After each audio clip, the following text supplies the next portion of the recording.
Hi students. இன்னைக்கு நாம 11ஆம் வகுப்புல உடல் திரவங்கள் மற்றும் சுற்றோட்டம் பாடப்பகுதியிலிருந்து composition of blood இத பத்தி பாப்போம். வாங்க வீடியோக்குள்ள போகலாம். இங்க பாருங்க whole blood உடல் திரவம் கொடுக்கறாங்க. உடல் திரவம்னா என்ன? பாடி fluids அப்படினு சொல்லக்கூடிய இரத்தம். இரத்தத்தினுடைய பகுதி பொருட்கள் அப்படி நம்ம பார்த்தோம் அப்படினா உங்களுக்கு தெரியும் plasma formed elements ஆக்கக்கூறுகள் அப்படினு சொல்லக்கூடிய இரத்தத்துல plasma அப்படிங்கிறதுல என்னென்ன இருக்கு அப்படினு நம்ம பார்க்க போனோம்னா அமினோ ஆசிட்ஸ் இருக்கும், நைட்ரோஜனஸ் வேஸ்ட் இருக்கும், நியூட்ரியன்ட்ஸ் இருக்கும், எலக்ட்ரோலைட்ஸ் இருக்கும், புரோட்டீன்ஸ், கேஸஸ். இது இல்லாம அப்படினு பார்க்கறப்ப அந்த புரோட்டீன்ஸ்ல என்னென்ன புரோட்டீன்ஸ் இருக்கு அப்படினு பார்த்தோம்னா அல்புமின், ஃபைப்ரினோஜன், குளோபுலின்ஸ். இது மூணும் plasma proteins அப்படினு நாம சொல்றோம். formed elements இரத்தத்தினுடைய திரவ ஆக்கக்கூறுகள் அப்படி நம்ம பார்க்கறப்ப என்னென்ன அப்படினு பார்க்கறப்ப எரித்ரோசைட்ஸ், இது உங்களுக்கு நல்லாவே தெரியும், இரத்த சிகப்பணு அப்படினு சொல்லக்கூடிய RBC. இது லீகோசைட்ஸ், இரத்த வெள்ளை அணு WBC. பிளேட்லெட்ஸ், இரத்த தட்டை அணுக்கள் அப்படி நாம சொல்லுவோம். இந்த லீகோசைட்ஸ் இருக்குங்க இல்லையா WBC, இதை மறுபடியும் ரெண்டா கிளாஸிஃபை பண்றாங்க. ஒன்று கிரானுலோசைட்ஸ், இன்னொன்று ஏக்ரானுலோசைட்ஸ். கிரானுலோசைட்ஸ் அப்படின்னா துகள்களுடைய வெள்ளை அணுக்கள் அப்படின்னு நாம சொல்லுவோம். அதில் என்னென்ன வருது பாருங்க, ஈஸ்னோஃபில், பேசோஃபில், நியூட்ரோஃபில். ஏக்ரானுலோசைட்ஸ் துகளற்ற வெள்ளை அணுக்கள். இது என்னென்ன அப்படின்னு பார்த்தோம்னா லிம்போசைட்ஸ் அண்ட் மோனோசைட்ஸ். இது ஒன்று ஒன்றையும் பற்றி டீட்டெயிலாக பார்ப்போமா? வாங்க ஒன்று ஒன்றா பார்ப்போம். முதல்ல பாருங்க பிளாஸ்மா. பிளாஸ்மாவில் என்னென்ன இருக்குன்னு நம்ம அங்கே அவுட்லைன்லேயே சொன்னோம். நீர் இருக்குது, பிளாஸ்மா புரதம் இருக்குது, நியூட்ரியன்ஸ் இருக்குது, வேஸ்ட், கேஸ் அண்ட் அயான்ஸ் அப்படின்னு நம்ம சொல்கிறோம். இதில் பிளாஸ்மாவில் அப்படின்னு பார்த்தோம்னா எவ்வளவு நீர் இருக்குது அப்படின்னு பார்த்தோம்னா 90லிருந்து 92% நீர் இருக்கும். அதில் ரிமைனிங் தான் என்ன அப்படின்னு பார்த்தோம்னா 8 to 10% நீரில் கலந்துள்ள திடப்பொருட்கள் அப்படின்னு நாம் சொல்லுவோம். அப்போ மேஜராக என்ன இருக்குது அப்படின்னு பார்த்தோம்னா 90 to 92% நீர் இருக்கும். இது வந்து போட்டித் தேர்வுகளை அடிக்கடி கேட்கக்கூடிய ஒரு பகுதி. அதில் நம்ம தெளிவாக இருக்கணும். எத்தனை சதவீதம் பிளாஸ்மாவில் நீர் இருக்குது அப்படின்னு கேட்பாங்க. ரைட். அடுத்தது பிளாஸ்மாவோட திடப்பொருட்கள் அப்படின்னு எடுத்துட்டோம்னா நம்ம 3 சொல்லியிருந்தோம் ஆல்ரெடி. பிளாஸ்மா புரதம் ஒன்று சொல்லியிருந்தோம். அடுத்தது பார்த்தோம் அப்படின்னு பார்த்தோம்னா அந்த பிளாஸ்மா புரதத்தை வந்து கிளாஸிஃபை பண்ணுவோம் அல்புமின், குளோபுலின் அப்படின்னு. இதில் ஃபஸ்ட்டு பார்த்தோம் அப்படின்னா 4 வகையான பிளாஸ்மா புரதங்கள் இருக்கும். 4 வகையான பிளாஸ்மா புரதங்கள் எங்கே உற்பத்தி செய்யப்படுது அப்படின்னு பார்த்தோம்னா கல்லீரலில் தான் உற்பத்தி செய்யப்படும். இந்த 4 வகையான பிளாஸ்மா புரதங்கள் அப்படின்னு பார்க்குறப்ப என்னென்னு சொல்கிறோம், அல்புமின் சொல்லுவோம், குளோபுலின் சொல்லுவோம், புரோத்ராம்பின், அடுத்தது ஃபைப்ரினோஜன். இது நானும் தான் என்ன சொல்கிறோம் 4 வகையான பிளாஸ்மா புரதங்கள் அப்படின்னு நாம் குறிப்பிடுறோம். அடுத்தது எடுத்துக்கிட்டோம் அப்படின்னா இந்த திடப்பொருள் பிளாஸ்மா புரதம் இல்லாமல் பிளாஸ்மாவில் வேறு என்னென்ன இருக்குது அப்படின்னு பார்க்குறப்ப கரிம கனிம கூறுகள் இருக்கும். கரிம கூறுகள் எவ்வளோ இருக்குது அப்படின்னு நம்ம எடுத்துட்டோம்னா 0.1% இருக்கும். கனிம கூறுகள் அப்படிங்கிறது பார்த்தோம்னா 0.9% இருக்கும். ரைட். இப்போ அல்புமின் அப்படின்னு சொன்னோம் இல்லையா பிளாஸ்மா புரதம், இதோட வேலை என்ன அப்படின்னு பார்த்தோம்னா இரத்தத்தினுடைய ஊடுகலப்பு அழுத்தத்தை நிர்வகிக்கும், அதாவது சரி செய்யும். குளோபுலின் அப்படிங்கிறது எடுத்துட்டோம் அப்படின்னா அயான்ஸ் அப்படின்னு சொல்லக்கூடிய அயனிகள், ஹார்மோன்ஸ், கொழுப்பு, இதோட டிரான்ஸ்போர்ட் கடத்தலுக்கு உதவும். அடுத்தது எடுத்துட்டோம் அப்படின்னா நோய் எதிர்ப்பு பணியில் முக்கிய பங்கு வகிக்குது அப்படின்னு சொல்றாங்க. அதுக்கு அடுத்தது புரோத்ராம்பின், ஃபைப்ரினோஜன் ரெண்டுமே என்ன அப்படின்னு பார்த்தோம்னா பிளட் கிளாட்டிங் ப்ராசஸ்க்கு உதவுறது, ரத்தம் உறைதலுக்கு காரணமாக அமையக்கூடியது.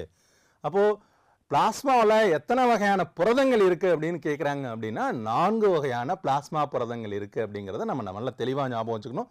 ஒன்று அல்புமின், அடுத்தது குளோபுலின், அடுத்தது என்ன சொல்கிறோம் ஃபைப்ரினோஜன், அடுத்தது என்ன சொல்கிறோம் புரோத்ராம்பின். இந்த 4 நம்ம தெளிவாக ஞாபகம் வச்சுக்கணும். ரைட்.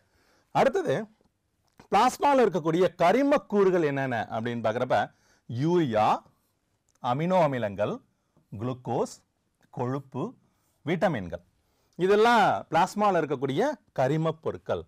கனிம பொருட்கள் என்னென்ன அப்படின்னு பார்த்தோம்னா மேஜராக 3 தான் சொல்லுவோம். என்னென்ன அப்படின்னு பார்த்தோம்னா சோடியம், பொட்டாசியம், கால்சியம்.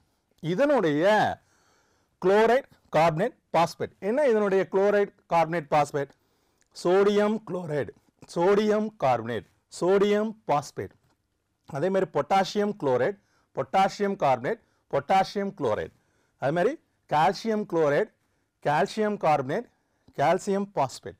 இது எல்லாமே என்ன அப்படின்னு பார்த்தோம்னா பிளாஸ்மாவில் இருக்கக்கூடிய கனிம பொருட்கள் அப்படின்னு நாம சொல்றோம். அடுத்து ஆர்பிசி. ஆர்பிசி அப்படிங்கிறது என்ன அப்படின்னு நம்ம பார்த்தோம்னா ரத்தத்தினுடைய ஆக்கக்கூறுல வரக்கூடியது. ஆர்பிசி கவுண்ட் அப்படின்னு பார்த்தோம்னா ஆணிலையும் பெண்ணிலையும் வேற வேற மாதிரி இருக்கும், வேறுபடும். ஆண்கள்ல அப்படின்னு பார்த்தோம்னா பர் கியூபிக் மில்லிமீட்டர் பிளட்ல எவ்வளோ ஆர்பிசிஸ் இருக்கும் அப்படின்னு பார்க்குறப்ப ஆண்கள்ல 5 to 5.5 மில்லியன் அளவுக்கு, அதாவது ஒரு கன மில்லி லிட்டர் ரத்தத்தில் எத்தனை ஆர்பிசி அணுக்கள் இருக்கும் அப்படின்னு பார்க்குறப்ப நம்ம எவ்வளோ சொல்கிறோம், ஒரு கன மில்லி லிட்டர் ரத்தத்தில் பார்த்தோம் அப்படின்னா 5 to 5.5 மில்லியன் ஆர்பிசி இருக்கும். யாரில்? ஆண்களில். பெண்களில் அப்படின்னு எடுத்துட்டோம் அப்படின்னா 4.5 to 5.0 மில்லியன் இருக்கும் அப்படின்னு சொல்கிறாங்க. எவ்வளோ? ஒரு கன மில்லி லிட்டர் ரத்தத்தில். ரைட். அடுத்தது இந்த ஆர்பிசி அப்படிங்கிறது பார்த்தோம் அப்படின்னா இது உங்களுக்கு தெரியும், இருபுறம் உட்குளிந்த வட்ட வடிவம். இங்கே இருக்கு பார்த்தீங்களா, இருபுறம் உட்குளிந்த வட்ட வடிவம். ஏன் சார் இப்படி ரெண்டு பக்கமும் உட்குளிஞ்சு இருக்கு அப்படின்னு பார்த்தோம்னா இந்த ஆர்பிசினுடைய கொள்ளளவிற்கும் புறப்பரப்பிற்கும் இடையான விகிதத்தை அதிகரிக்கிறதுக்காக தான் அப்படி உட்குளிந்த வடிவமா அமையுது அப்படின்னு சொல்றாங்க. எதுக்காக இப்படி உட்குளிஞ்சு இருக்கணும், இந்த புறப்பரப்பிற்கும் அதனுடைய கொள்ளளவிற்கும் இடையான விகிதத்தை அதிகரிக்கணும் அப்படின்லாம் பார்த்தோம்னா அப்பதான் அது அதிகமான ஆக்சிஜனை எடுத்துட்டு போக முடியும். அதான் என்ன சொல்லியிருக்காங்க, அதிக ஆக்சிஜன் எளிதாக ஊடுருவ உதவுகிறது அப்படின்னு சொல்லியிருக்காங்க. ரைட். அடுத்தது ரத்த சிகப்பணுல பார்த்தோம் அப்படின்னா ஒரு 3 நுண்ணுறுப்புகள் இல்லை. என்னென்ன அப்படின்னு பார்க்குறப்ப மைட்டோகாண்ட்ரியா கிடையாது, ரிபோசோம்கள் கிடையாது, அகப்பிளாச வலைப்பின்னல்கள் இல்லை. சரி, இந்த உறுப்புகள் இல்லாதனால என்ன சார் அப்படின்னு கேட்டிங்கன்னா நிறைய ஹீமோகுளோபினை அது பிடிச்சி வச்சுக்கும், தன்னகத்தையே வச்சுக்கும். அப்படி நிறைய ஹீமோகுளோபினை எடுத்து வச்சுக்கிச்சு அப்படின்னா அது என்ன செய்யும், அதிகமான ஆக்சிஜன் ஏற்பு திறனை, அதிகமான ஆக்சிஜன் கடத்துதலுக்கு காரணமா அமையுது அப்படின்னு சொல்றாங்க. ரைட். இப்போ ஹீமோகுளோபினுடைய விட்டம் எவ்வளோ அப்படின்னு பார்த்தோம்னா 7.9 டயாமீட்டர் அப்படின்னு நம்ம சொல்லுவோம். ஸோ அந்த அளவுக்கு தான் அதனுடைய விட்டம் அமையுது அப்படிங்கிறாங்க.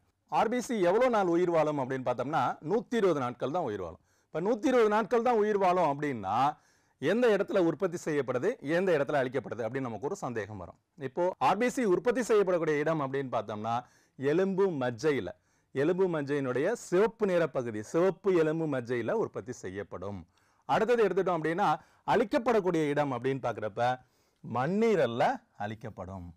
இது நாம கொஞ்சம் தெளிவா புரிஞ்சுக்கணும். போட்டித் தேர்வுகளில் ஆர்பிசி எந்த இடத்துல அழிக்கப்படுது, ஆர்பிசியினுடைய இடுகாடு எது அப்படின்னு கேட்பாங்க. இது நமக்கு தெளிவாக ரைட். இப்படி ஆர்பிசி அந்த இடத்துல அழிக்கப்படுது இல்லையா, அந்த இடத்துல அழிக்கப்படுறப்ப, அதாவது மண்ணீரல் அழிக்கப்படுறப்ப ஆர்பிசியில் இருக்கக்கூடிய ஹீம் மட்டும் எங்க வந்துடும் அப்படின்னு பார்த்தோம்னா ரெட் போன் மேரோ பகுதிக்கு வந்துடும். எங்கிருந்து? மண்ணீரல்லேருந்து ரெட் போன் மேரோவுக்கு. அப்போ அந்த இடத்துக்கு வந்து அங்க இருக்கக்கூடிய ஸ்டெம் செல்ஸ் வழியா அடுத்தடுத்து புதிய ஆர்பிசிகள் உற்பத்திக்கு இது வழிகோலும் அப்படின்னு சொல்றாங்க. Right. The level of Hb present in normal adults 12 to 16 milligram per 100 ml blood அப்படின்னு சொல்றாங்க. ஒரு 100 ml bloodல எவ்வளோ ஆர்பிசி இருக்கும் சாதாரணமாக மனிதர்கள் அப்படின்னு பார்க்குறப்ப எவ்வளோ சொல்கிறோம், 12 to 16 மில்லிகிராம் இருக்கும் அப்படின்னு நாம சொல்கிறோம். ஸோ அந்த அளவுக்கு ஆர்பிசி இருக்கும். இது வந்து அடிக்கடி போட்டித் தேர்வுகளில் கேட்கக்கூடிய ஒரு பகுதி.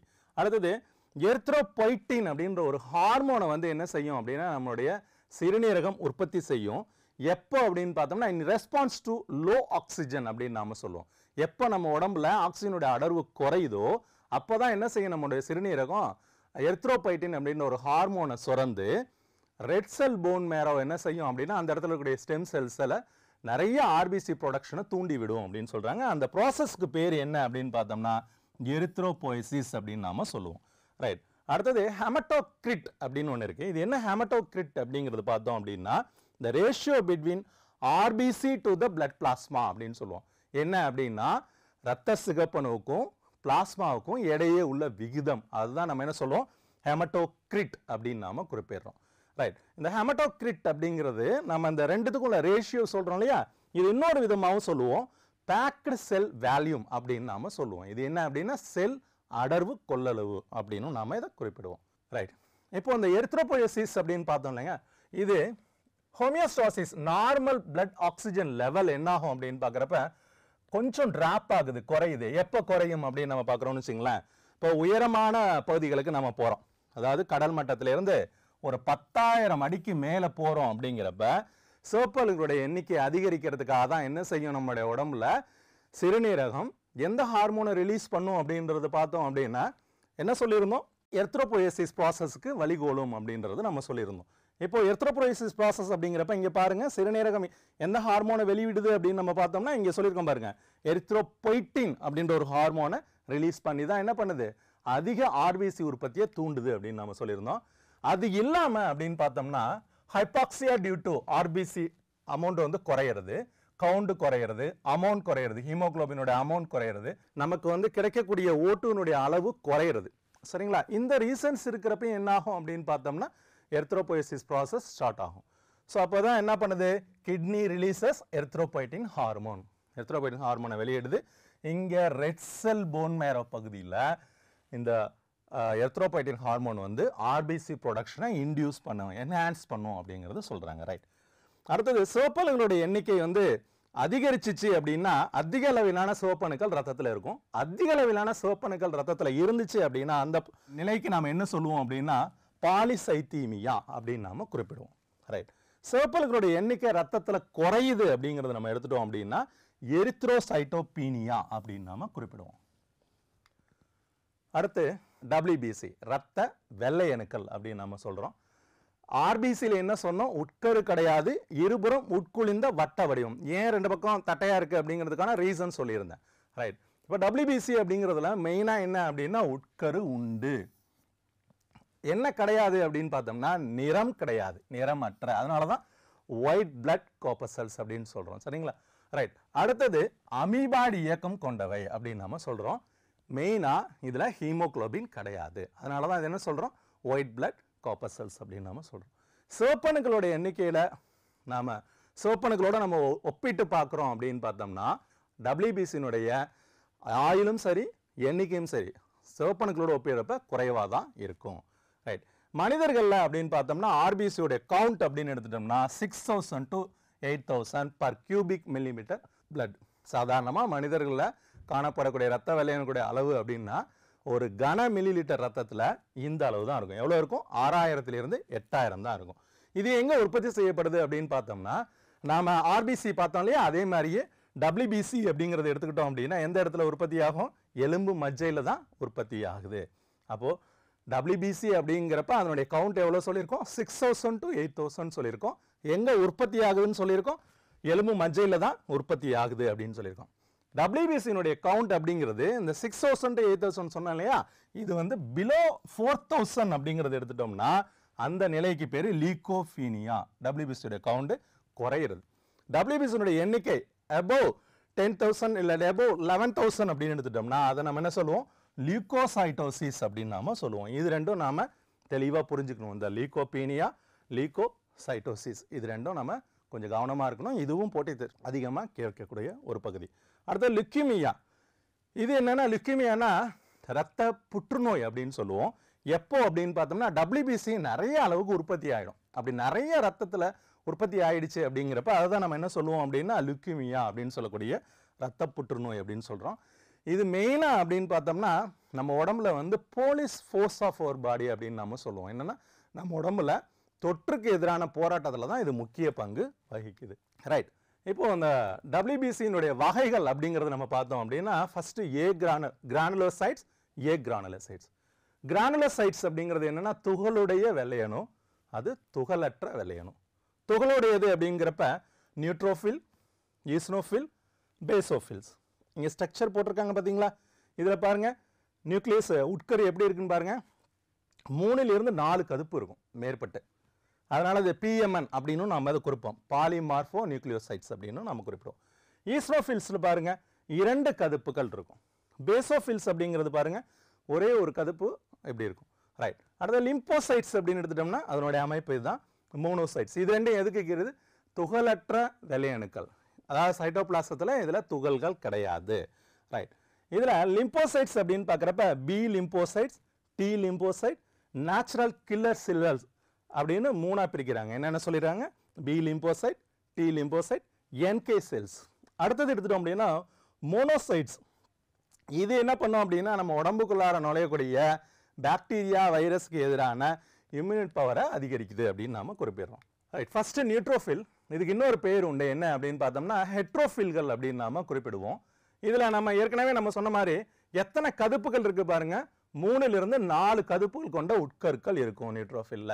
இது ஏன் நியூட்ரோஃபில் அப்படின்னு குறிப்பிடுறோம்னா லீஸ்மேன் ஸ்ட்ரெயினுடைய அமிலக்கார நிறமிகளை அது ஏத்துக்கும்.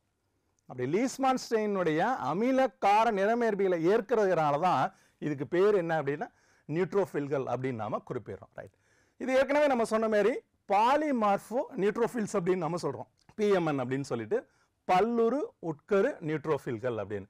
மொத்த WBC கவுண்ட்ல இது எவ்வளவு இருக்கும் அப்படின்னு பார்த்தோம்னா 60 to 65% இருக்கும்.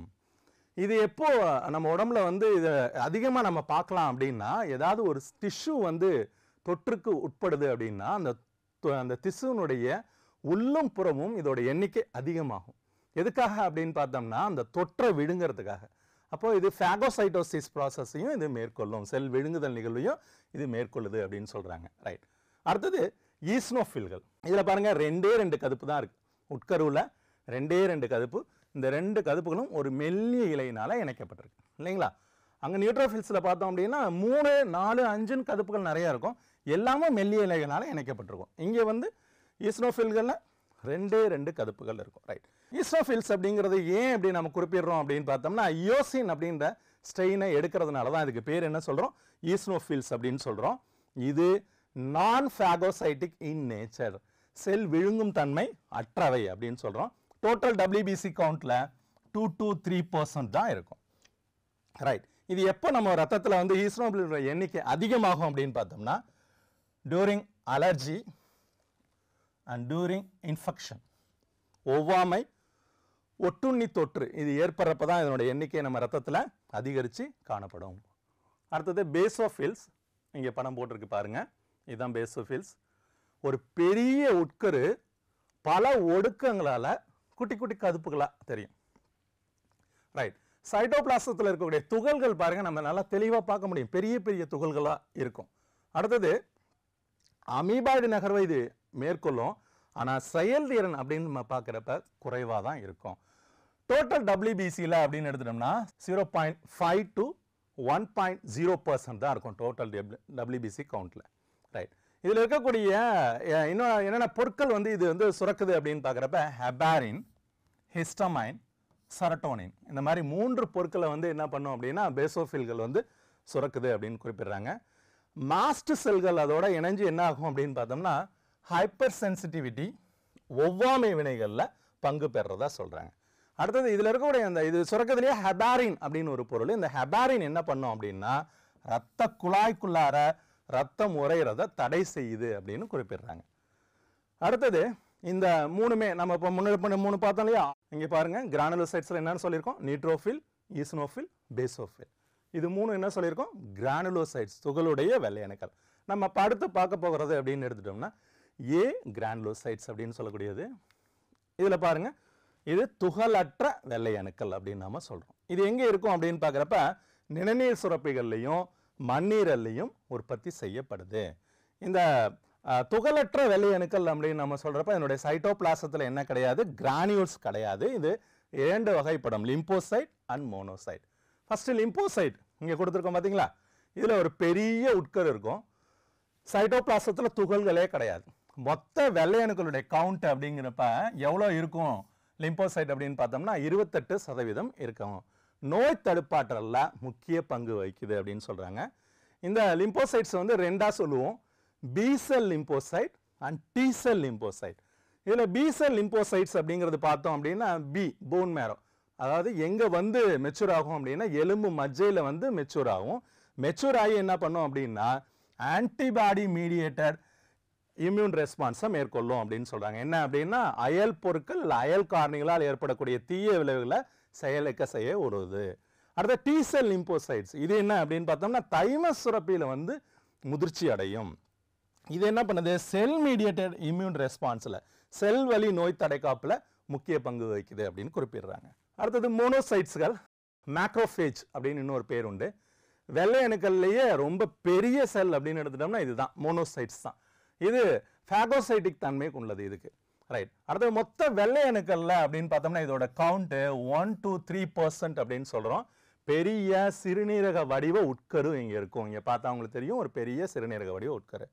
மோனோசைடு வந்து என்ன ஆகும் அப்படின்னா ரத்தத்தில் இருந்து திசுக்களுக்குள்ள நுழைஞ்சதுக்கு அப்புறம் பல மடங்கு அதோட எண்ணிக்கை அதிகரிச்சு தான் என்ன ஆகும் அப்படின்னா திசு மேக்ரோஃபேஜா மாறுது அப்படின்னு சொல்றாங்க. ரைட். இந்த மேக்ரோஃபேஜஸ் அப்படிங்கிறது நரம்பு மண்டலத்திற்குள்ள இருந்துச்சு அப்படின்னா அதுக்கு பேரு மைக்ரோகீலியா. கல்லீரலுடைய பைக்குழிகளுடைய அடைப்புகள்ல காணப்பட்டுச்சு அப்படின்னா அதுக்கு பேரு கஃபர் செல்கள். நுரையீரல் பகுதியில் காணப்படுது, அதாவது காற்று நுண்ணறை அப்படிங்கிறப்ப காற்று நுண்ணறை மேக்ரோஃபேஜ்கள் அப்படின்னு குறிப்பிடுறாங்க. அப்போ அது எங்க இருக்கோ அதை பொறுத்து இந்த நம்ம என்ன பண்றோம், மூணா கிளாஸிஃபை பண்றோம். மைக்ரோகீலியா, கஃபர் செல்ஸ் அண்ட் காற்று நுண்ணறை மேக்ரோஃபேஜ்கள் அப்படின்னு நம்ம குறிப்பிடுறோம். அடுத்து இரத்த தட்டுகள். இதில் நம்ம ஆர்பிசி, டபிள்யூபிசிக்கு அடுத்தது பிளேட்லெட்ஸ். இதில் ஃபார்ம்டு எலிமெண்ட்ஸ் ரத்தத்தினுடைய ஆக்கக்கூறுகள்ல அப்படின்னு பார்க்குறப்ப மூணாவதான் பிரித்தோம். என்னென்னா ஃபர்ஸ்ட் ஆர்பிசி, அடுத்தது டபிள்யூபிசி, அடுத்தது பிளட் பிளேட்லெட்ஸ் ரத்த தட்டுகள். இதுக்கு இன்னொரு பேர் என்ன அப்படின்னு பார்த்தோம்னா த்ராம்போசைட்ஸ் அப்படின்னு சொல்கிறோம். இதில் ஆர்பிசி மாதிரியே இதுலேயும் என்ன கிடையாது, உட்கரு கிடையாது, உட்கரு அற்றவை. எலும்பு மஜ்ஜையில் அப்படின்னு பார்த்தோம்னா ஒரு சிறப்பு வகை வாய்ந்த ஒரு செல்கள் இருக்கும். என்ன செல்கள் அப்படின்னு பார்த்தோம்னா மெகா கேரியோசைட் அப்படின்னு ஒரு செல்கள் இருக்கும். அந்த செல்கள் தான் என்ன பண்ணும் அப்படின்னா இந்த ரத்த தட்டுகளை உற்பத்தி செய்யுது. ஒரு கன மில்லி லிட்டர் ரத்தத்தில் எவ்வளோ பிளேட்லெட்ஸ் இருக்கும் அப்படின்னு பார்த்தோம்னா 1,50,000 to 3,50,000. ஸோ 1,50,000லேருந்து 3,50,000. இதை கொஞ்சம் நாம கவனமாக ஞாபகம் வச்சுக்கணும். இதுவும் போட்டித் தேர்வுகளில் அடிக்கடி கேட்கக்கூடியது. இது ரத்தம் உறைதல்ல முக்கிய பங்கு வகிக்குது. இங்கே கொடுத்துருக்காங்க பாருங்க, இதெல்லாம் ஆர்பிசி. இதுதான் நம்ம என்ன சொல்றோம் அப்படின்னு பார்த்தோம்னா ரத்த தட்டுகள்னு சொல்லக்கூடிய த்ராம்போசைட்ஸ் போய் இன்டர்லாக்ட் பண்ணி தான் என்ன பண்ணோம் அப்படின்னா ரத்தம் உறைதல்ல முக்கிய பங்கு வகிக்குது அப்படின்னு சொல்றாங்க. ஸ்டூடெண்ட்ஸ், இது வரைக்கும் நாம பிளட் காம்போசிஷன் பற்றி தெளிவாக பார்த்தோம். இந்த காணொலி உங்கள் எல்லாருக்கும் தெளிவாக புரிஞ்சிருக்கும்னு நம்புகிறேன். மீண்டும் அடுத்த காணொலியில் இதே பாடப்பகுதிகளில் போட்டித் தேர்வுகளில் என்னென்ன வினாக்கள் கேட்டிருக்காங்கன்னு பார்ப்போம். அதுவரை நன்றி, வணக்கம்.